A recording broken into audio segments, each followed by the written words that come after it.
In 1991, General Norman Schwarzkopf became a national hero in the United States after leading coalition forces to victory in Operation Desert Storm.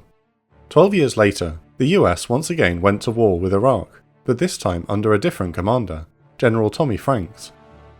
Franks was the leader of the United States Central Command, the same post Schwarzkopf held, and like his predecessor, Franks rose to this position after a long and storied career in the United States Army. However, he was a very different general to Schwarzkopf and much more controversial.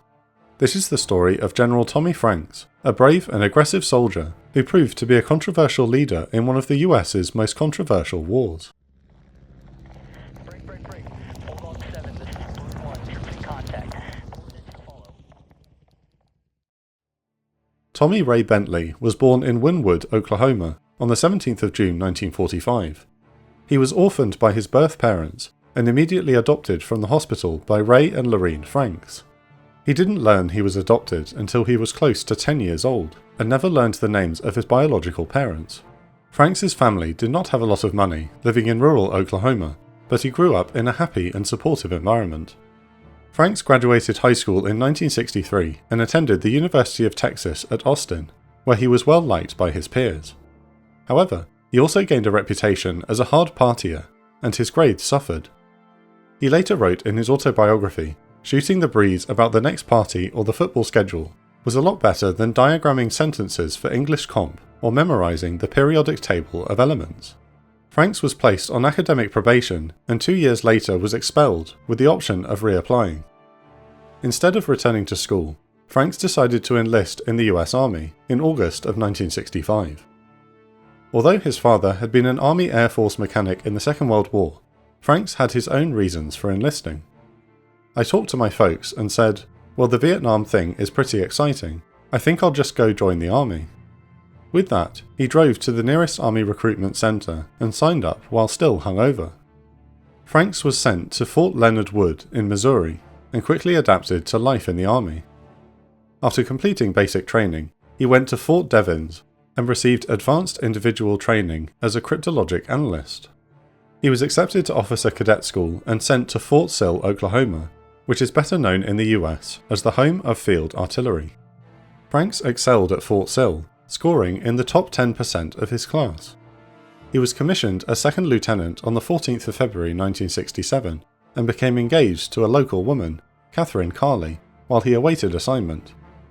After a short stint as a battery assistant executive officer, Franks was assigned to the 9th Infantry Division, where he served as forward observer, aerial observer, and assistant S3 with the 2nd Battalion 4th Field Artillery. He flew out to South Vietnam on the 20th of October 1967. In Vietnam, Franks' unit was tasked with clearing out the Viet Cong near Saigon, one of the hottest combat zones in theatre. Fellow soldiers remembered Franks as a smart, curious, and brave young lieutenant who constantly sought out action. A former officer remembered how Franks would volunteer for patrols and helicopter assaults because he wanted to fight and he was always intrigued with learning stuff. His curiosity and need to be on the front lines almost got him killed multiple times. He would end the war with 3 Purple Hearts. Yet, it was his hard-driving attitude which earned him respect and acclaim.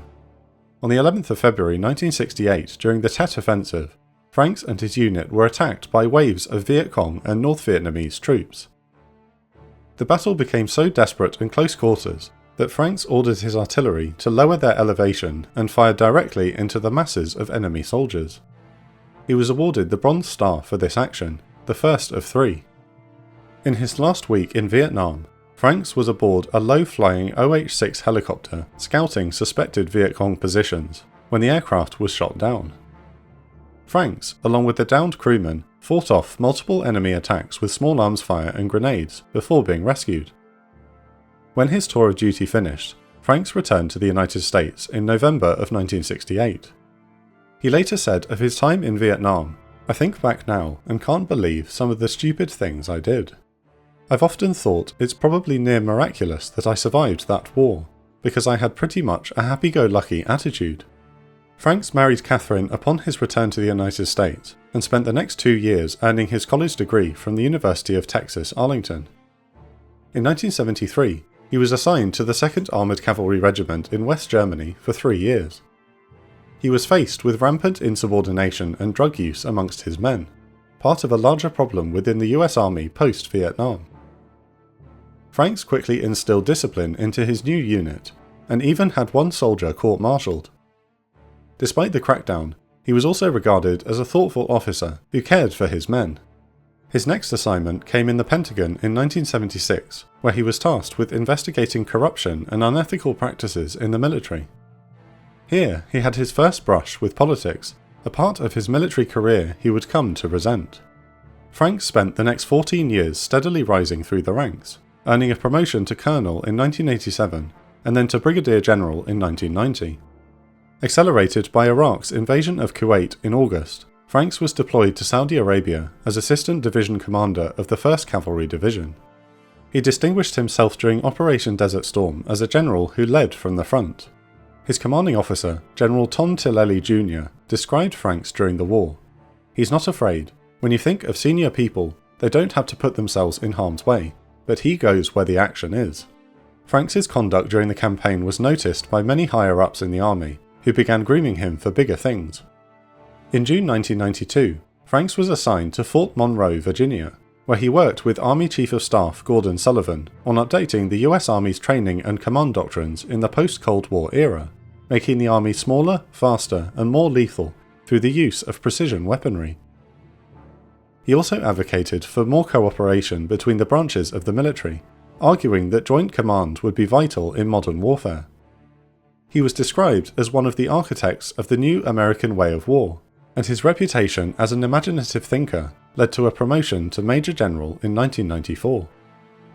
After commanding the 2nd Infantry Division in South Korea from 1995 to 97, Franks was promoted to Lieutenant General and assumed command of the US 3rd Army and Army Forces Central Command, or CENTCOM, based in Atlanta.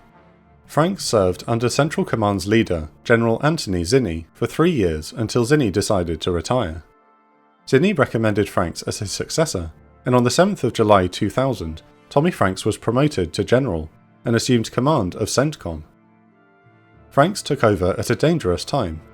Militants were stepping up their efforts to attack the United States. Just 2 months after he assumed command of CENTCOM, the warship USS Cole was bombed in Oman on the 12th of October 2000. 11 months after October 2000, the US was suddenly on a war footing. The first priority for CENTCOM was taking out militant bases in Afghanistan and removing the Taliban from power. While serving as 3rd Army Commander, Franks had travelled around the Middle East and used what he had learned to influence Arab leaders who were nervous about American intervention. After 10 days of aerial bombardment, special forces were inserted into the country, who then quickly made contact with members of the US-aligned Northern Alliance resistance movement. Within 2 months, the Afghan capital of Kabul had been captured, and the Taliban driven into the mountains. The Afghan campaign, codenamed Operation Enduring Freedom, was successful in removing the Taliban from power and permanently crippled militant capabilities.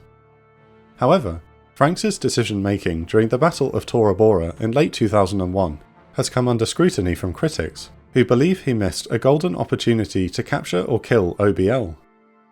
Specifically, Franks did not commit 800 US Army Rangers to reinforce Delta Force operators on the ground, who had intelligence regarding OBL's whereabouts.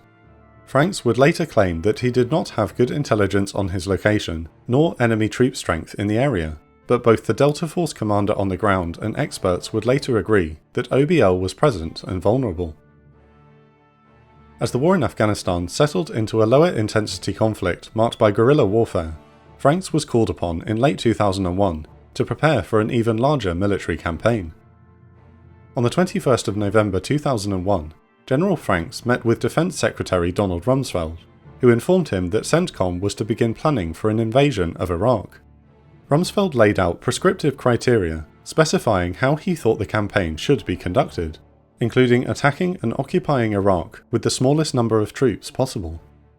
Although Franks would later claim that planning for Operation Iraqi Freedom was harmonious, many sources have indicated otherwise.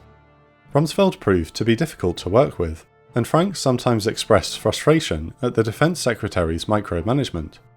The chaotic and somewhat shambolic planning for the invasion is covered in more detail in a previous video on the intel report.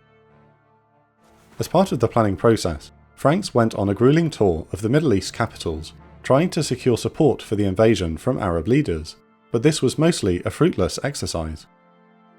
The lobbying process seemed to exhaust Franks, who was already on edge after dealing with Rumsfeld's meddling. According to Thomas E. Rick's book Fiasco: The American Military Adventure in Iraq, morale suffered at CENTCOM during the planning for Operation Iraqi Freedom. The staff were already fatigued from the invasion of Afghanistan, and now they were being asked to fight two wars at the same time. Sources maintain that Franks was also affected by the relentless pressure of his position and berated his subordinates. One officer told Ricks, "Central Command is 2,000 indentured servants whose life is consumed by the whims of Tommy Franks. Staff officers are conditioned like Pavlovian dogs. You can only resist for so long. It's like a prisoner of war camp. After a while, you break." Despite CENTCOM's increasingly unhappy headquarters, the United States went to war in Iraq in March of 2003. 5 days before the invasion, Franks showed a clip from the movie Gladiator to a combined crowd of British and American officers in an attempt to fire up his commanders. Most British officers present found the event jarringly over the top. Franks was in overall command, but designated Lieutenant General Dave McKiernan as the ground commander so he could focus on the larger strategic picture. The campaign started well, as US and UK ground forces smashed through the initial Iraqi lines of defence and captured their objectives in short order. Franks was pleased with the first days of the war and urged his commanders to be speedy and aggressive. He ran the war from his headquarters in Camp Doha in Qatar, while coalition forces fought their way towards Baghdad. Several of Franks' actions during the campaign sparked controversy. Following the first days of the battle, the advance slowed as Fedayeen militia fighters targeted vulnerable coalition supply lines. The logistics train of the operation had been a key point of contention between the army and the Pentagon, but Franks had relented to Rumsfeld and deployed fewer troops who otherwise could have defended the supply lines. On the 28th of March, the commander of the US 5th Corps, Lieutenant General Scott Wallace, gave a frank yet relatively harmless quote to a media reporter about the Fedayeen. He said that, "The enemy we're fighting is different from the one we'd wargamed against." At the Pentagon, Defense Secretary Rumsfeld took Wallace's remark as a criticism of the strategy he had thrust upon Franks. Acting on Rumsfeld's orders, Franks reprimanded Wallace and told General McKiernan that he would relieve Wallace of command immediately. The episode only blew over when McKiernan flew to Camp Doha to personally calm Franks down, but the threat to sack Wallace shook McKiernan's confidence in his superior. General Franks' lack of filter also got him into trouble with subordinates and allies. After Turkey refused to allow coalition troops to invade Iraq from their territory in the north, Franks harboured a public grudge against the US's NATO ally. In a speech at US Marine headquarters in Kuwait, Franks lapsed into a string of profanities when talking about Turkey, remarks which eventually made their way to Ankara. NATO Supreme Allied Commander James Jones had to be sent to Ankara to smooth over relations with the Turks. He later said of Franks, "I was willing to be the good cop in this thing, since he'd obviously selected his role as the bad cop." Franks never forgave the Turks. His most damaging moment came during a strategy meeting with General McKiernan and his staff. After berating his subordinates over their supposed cautious advance, Franks stated that he did not want to hear about casualties, and made a yawning motion as if to illustrate that American and British casualties were of no importance. McKiernan's British deputy, Albert Whitley, was furious at Franks' cavalier attitude, since multiple British soldiers had been killed both by enemy forces and American friendly fire. Afterwards, McKiernan approached Whitley and simply told him that conversation never happened. His angry tirades earned him few friends. Another subordinate recalled, "Much of the information that came out of Central Command is unreliable because Franks demands it instantly, so people pull it out of their hats. Everything has to be good news stuff. You would find out you can't tell the truth." Following the fall of Baghdad, Franks announced on the 22nd of May 2003 that he was retiring from the US Army. Rumsfeld offered him the role of Chief of Staff of the US Army, but an exhausted Franks declined. Besides, He was not interested in a position more removed from combat, telling Rumsfeld, "I am a warfighter, not a manager." On the 7th of July 2003, General Tommy Franks officially retired. He wrote a best-selling book titled American Soldier, and has mostly stayed out of the public spotlight since the late 2000s. Although Operation Iraqi Freedom was successful in toppling Saddam Hussein's regime, it had not been as smooth a military campaign as Desert Storm 12 years earlier. Aside from Franks's less than tactful dealings with subordinates, he has been accused of making mistakes which could have put the campaign's success in jeopardy. First, the controversy over troop levels has mostly been pinned on Rumsfeld, but Franks has been criticised for not challenging the Defence Secretary more. The lack of troops was by design, but harmed the invasion effort by leaving many rear areas unpacified, allowing the Fedayeen to proliferate and attack American supply columns. Franks never acknowledged nor appreciated the Fedayeen as a threat, even though they were the true danger in the war that caused the most problems. The 4th Infantry Division had originally been earmarked to attack Iraq through Turkey, but when Turkey refused to join the adventure, Franks' subordinates urged him to move the division to Kuwait and reinforce the invasion. Nonetheless, Franks believed keeping the division's heavy equipment ships off the coast of Turkey would confuse the Iraqis and force them to guard against an imaginary attack from the north. There is little evidence that this ruse was effective. In Bob Woodward's book, Plan of Attack, Secretary of State Colin Powell later called Franks' decision not to commit the 4th Infantry Division as BS. Furthermore, the lack of troops compromised the occupation of the defeated country. Once Saddam's government fell, Iraq collapsed into anarchy, as most cities had no coalition presence to maintain law and order. Franks has been criticised for not developing a better plan for the occupation and an overall poor strategy for the war. As one senior officer said of Franks, he really was more comfortable at the tactical level. Comparisons between Franks and Norman Schwarzkopf are inevitable. They held the same command only 12 years apart, and launched a war against the same enemy. The similarities between the two men are striking. They had fought bravely in Vietnam, which earned them instant credibility and allowed them to quickly rise through the ranks. Both Franks and Schwarzkopf were renowned for their tempers. Each man was liable to fly off the handle at any given moment. Subordinates were fearful of upsetting them, knowing they would be the first target of an angry tirade. Their preference was always to lead from the front, and their inability to do so during their respective wars against Saddam Hussein greatly frustrated them. They considered themselves fighters, not bureaucratic generals. To add further coincidence, they ended up living on the same street in Tampa, occasionally running into each other before Schwarzkopf's death in 2012. However, each man was unique. Schwarzkopf was raised in one of the most famous families in the state of New Jersey before attending West Point and graduating in the top 9% of his class. On the other hand, Franks was an orphan, adopted by a poor family who cut his teeth in basic training and Vietnam. Whereas Schwarzkopf believed a good relationship with the press was essential, and was glad to mingle with reporters, Franks was a more reclusive man. He told Rumsfeld before Operation Iraqi Freedom, "I don't deal well with the media, that's more Norm Schwarzkopf's style."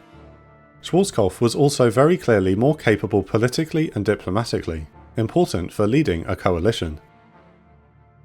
Schwarzkopf was revered by the British military, having been given the title the Man of the Match by Sir Peter de la Billière following Desert Storm. As we've seen, Franks had a complicated relationship with the British, although he did respect and admire their capabilities as fighters. The two men also differed greatly in their relationship with Colin Powell. Schwarzkopf considered him an essential voice as chairman of the Joint Chiefs of Staff and credited him as one of the architects of the victory of Desert Storm. Conversely, Franks believes that Powell, who was then Secretary of State, was behind the times on military matters and rarely, if ever, sought out his advice. General Tommy Franks is now remembered as a man with a complicated legacy. He was a true soldier's soldier who preferred the trenches over the operations room, but had to settle for running his war from afar. As a general, Franks was more of a tactician than a strategic-minded general, in a war which perhaps required better strategic thinking. As Michael R. Gordon and Bernard E. Trainor wrote in their book Cobra II, The Inside Story of the Invasion and Occupation of Iraq, at best, Franks had won the first round of the war, thanks largely to his subordinate commanders, but neither he nor they had won the war. Thanks again to our amazing patrons, without which we wouldn't be able to produce videos like this. Welcome to all our new patrons this month, and a special thanks to our patron of the week, Andy Bartle. Each week we choose our favourite Patreon comments to shout out. This week, Darth Rust says, "Mediocre or sabotaged, brilliant or overwhelmed, both can be true at the same time, but in different ways." If you'd like to support us, please join our Patreon at patreon.com/the Operations Room and get access to exclusive benefits such as early access to videos and sponsor free. We would love to have you as part of our community and really appreciate your support.